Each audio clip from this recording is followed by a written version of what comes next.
Alright, hey everybody. Me and Tim today are going to find a way to put this body on this car using this kit. We'll figure it out.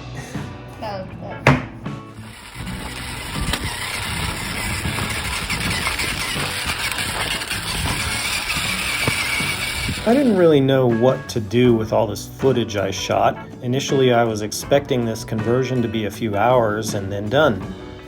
But it turned into a 6-week trial and error because it was just too hard to get stuff. So I'm gonna do this voiceover for most of it.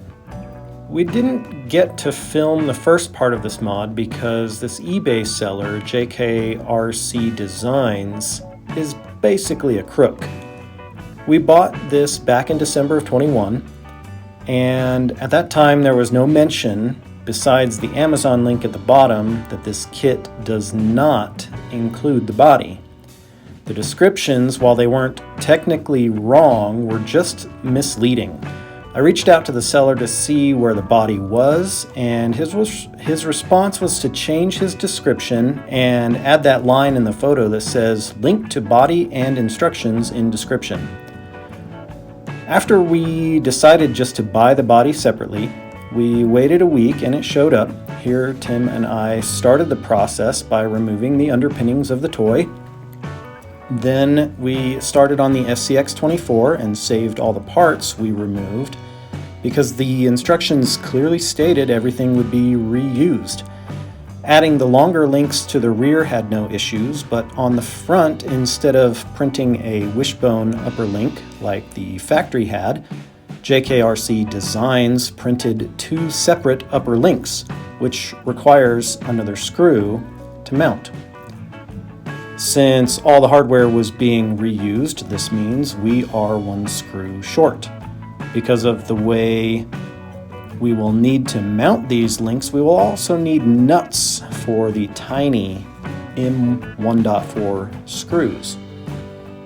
After searching off and on a few days, I found a kit that had long enough M1.4 screws and M1.4 nuts in it. I waited a week and they came in. Tim and I once again excitedly began building, only to find that the only screws in the kit that were long enough had a dome head. They were just round and we had nothing to grip to make them tight. But the nuts did work, so we ended up needing that kit anyway. I spent a few more days looking and found the hot racing SCX24 screw kit and waited another week. That's when we were able to complete the front links, but not without issue. A close look at the eBay page reveals the steering servo is angled forward about 20 degrees.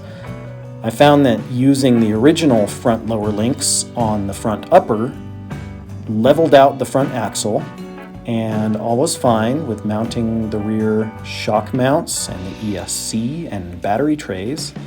The front shocks mounts interfered with the servo because of the way JKRC Designs made it. I think that's why he tipped the axle forward. I found I could reverse it 180 degrees and grind off a couple of alignment nubs that fit into the original SCX24 front bumper mounting holes in the frame.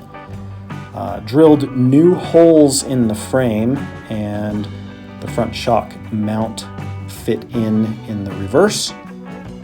From there, everything went smoothly during reassembly until it was time to reuse the screws to mount the body mounts on the frame.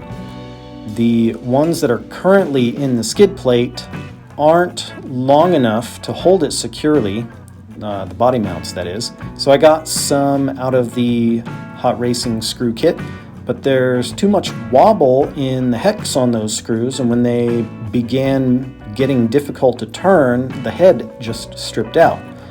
Hopefully we never need to remove those again. It's not going to be easy. Now that the body is secured, We found that JKRC Designs had probably tipped the front axle so far forward also to keep the servo horn from interfering with the grille.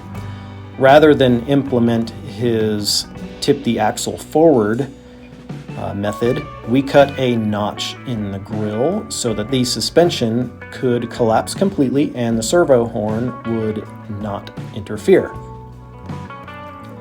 There are still some problems here that we need to find a solution for.